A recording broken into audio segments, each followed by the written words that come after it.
पश्चिम Asia में सबसे बड़े हमलों की तैयारी में ईरान। ब्रेक करिए जरा। के देशों को दिया अलर्ट कॉल। बड़ी खबर, कुवैत बहरीन की जमीन से मिसाइल दागने से भड़का ईरान। खाड़ी के 6 देशों को ईरान की अंतिम चेतावनी। इस वक्त की बड़ी खबर। एक और बड़ी खबर सीधा, ये ब्रेक करिए। अमेरिकी ठिकानों को पूरी तरह दहलाने की तैयारी। ब्रेक करिए। अमेरिकी सैन्य बेसों से दूर रहे लोग, ईरान ने कहा है। पश्चिम एशिया में अमेरिकी बेसों पर होंगे हमले। बड़ी खबर, 6 देशों के शासकों को ईरान का अंतिम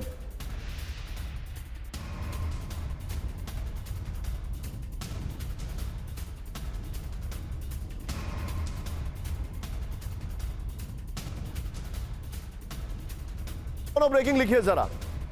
ये दोनों ब्रेकिंग स्क्रीन पर दिखाइए। इस वक्त की बड़ी खबर। आइए जरा, और इसके बाद अपर गोप्रो पर आएंगे और सीधे चलेंगे इन दोनों ब्रेकिंग के बाद सुमेरा के पास। इन दोनों ब्रेकिंग के साथ सुमेरा के पास जाएंगे और अपर गोप्रो में भी सुमेरा को स्विच करिएगा। आइए जरा, बड़ी खबर इस वक्त की। पश्चिम एशिया को ईरान की बड़ी चेतावनी है। कुछ बड़े हमले की वार्निंग दी गई है। इस वक्त की बड़ी खबर, खाड़ी देशों की जमीन का ईरान पर हमलों के लिए हो रहा है इस्तेमाल। इस वक्त की बड़ी खबर, टिकर ऑफ करिए। ये देखिए जरा, टिकर ऑफ होगा।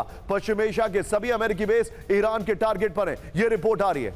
जूम इन होगा। ये देखिए, अमेरिकी सैन्य बेसों से दूर रहे खाड़ी के लोग। ये रिपोर्ट आ रही है। फिर कुवैत, बहरीन, यूएई और सऊदी अरब के लोगों को अलर्ट किया गया है। अपने लोगों का भविष्य दांव पर लगा रहे हैं खाड़ी देशों के शासक। ये रिपोर्ट इस वक्त आ रही है। सोर्स ईरान के एक्स हैंडल से खबर आ रही है। सीधे दोनों ब्रेकिंग लीजिए और सुमेरा के पास चलिए। सुमेरा, अलर्ट कॉल दिया गया, क्या जानकारी आपके पास?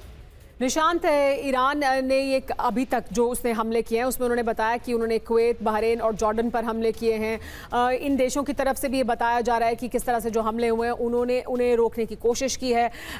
हालांकि ईरान की तरफ से एक अलग पक्ष है जिसमें वो बता रहे हैं कि कितना बड़ा नुकसान उन्होंने पहुंचाया। और हम अभी तक जो पहले भी युद्ध के दौरान हमने देखा है उसमें ये देखा है कि ये देश ये कहते तो हैं कि हमने इंटरसेप्ट की मिसाइल और हमने नुकसान नहीं होने दिया, लेकिन बाद में वो जानकारी आती है, सैटेलाइट इमेजरी सामने आती है जिसमें पता लगता है कि कितना बड़ा नुकसान हुआ है। तो ईरान ने जवाबी हमला किया है इन 3 देशों पर, लेकिन उनके मुताबिक वो उन तमाम जगहों पर हमला कर सकते हैं। ऑल आर पॉसिबल टारगेट्स जो अमेरिका के मिलिट्री बेसेस हैं या अमेरिका के एसेट्स हैं। सुमेरा, आप जो बता रही हैं, अब मैं जरा उन टारगेट्स की बात करता हूं। आइए जरा मल्टी स्क्रीन पर, लेकिन उससे पहले ये देखिए जरा, ये वो इलाके हैं जहां पर अटैक किया गया है ईरान पर। ये देखिए, साउथ पार्ट और ये पार्ट है स्ट्रेट ऑफ होर्मुज। ये स्ट्रेट ऑफ होर्मुज है। केशम आइलैंड पर अटैक किया। बंदर अब्बास पोर्ट है।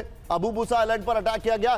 बुशहर न्यूक्लियर प्लांट को लेकर हमारे पास जानकारी है, इस पर अटैक किया गया है। फिर ये देखिए, ईरान शहर, फिर यहां पर अटैक किया गया। ये जानकारी हमारे पास आ रही है। लेकिन इस सब के बीच में आइए जरा मल्टी स्क्रीन पर इस वक्त की बड़ी खबर मैं आपको दिखा रहा हूं।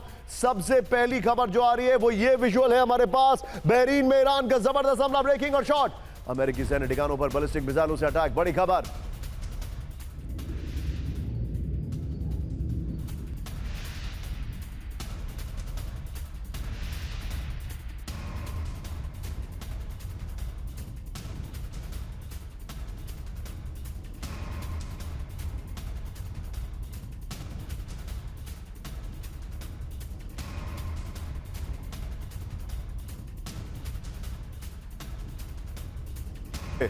बुशहर के जाम इलाके से दागी गई मिसाइलें, ओपन सोर्स इंटेल का बड़ा दावा। एक और बड़ी खबर आई है, जरा ब्रेक करिए जरा। बहरीन में अमेरिकी सैन्य बेस में कोहराम, ब्रेकिंग और शॉट दिखाइए। मिसाइल हमलों से सैन्य बेस में विस्फोट हुआ है। बड़ी खबर, भीषण आग की चपेट में अमेरिकी बेस। ये देखिए जरा, करंट रिपोर्ट का ये दावा है इस वक्त की बड़ी खबर। ये बहुत बड़ी खबर मैं आपको दिखा रहा हूं। मैं चाहूंगा सिन्हा सर, मैं आपके पास आ रहा हूं, लेकिन ये दोनों ब्रेकिंग, दोनों शॉट लीजिए और मल्टी स्क्रीन पर भी बहाल सर से, एक एयर कॉमोडोर एस बहाल हमारे साथ है। सर, थोड़ा सा शार्प टेक लूंगा because I am going to come back to you again.